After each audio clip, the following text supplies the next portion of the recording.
Xalqımızın ümummilli lideri Heydər Əliyev tərəfindən əsası qoyulan yeni enerji strategiyası bugün Azərbaycanın dayanıqlı inkişafının əsas sütunlarından birinə çevrilib.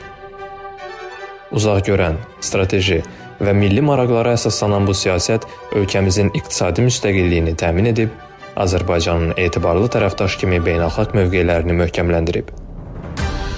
Ulu öndər Heydər Əliyevin müəyyən etdiyi strateji inkişaf konsepsiyası yalnız bir dövr üçün deyil, uzun müddətli tərəqqini hədəfləyən konseptual yanaşma olub.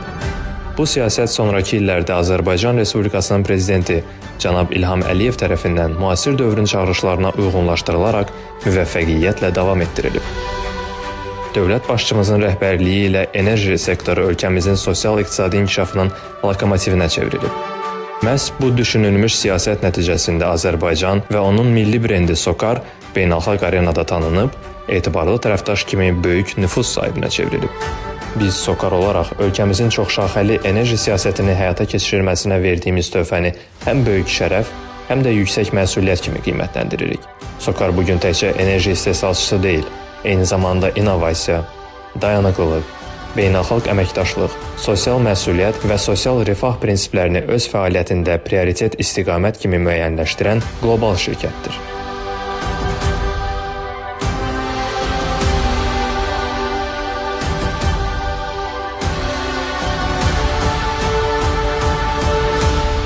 Biz SOCAR olaraq bütün fəaliyyət istiqamətləri üzrə qarşımıza qoyulan hədəflərə çatmaq üçün ardıcıl və sistemli şəkildə çalışırıq.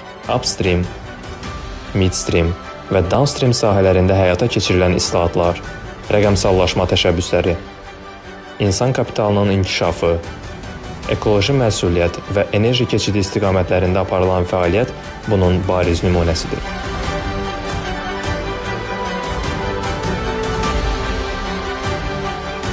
Əminik ki, qarşıya qoyulan strateji hədəflərin icrası gələcək illərdə də SOCAR-ın beynəlxalq mövqeyini daha da möhkəmləndirəcək, ölkəmizin dayanıqlı enerji təhlükəsizliyinə və iqtisadi inkişafına mühüm töhfələr verəcəkdir.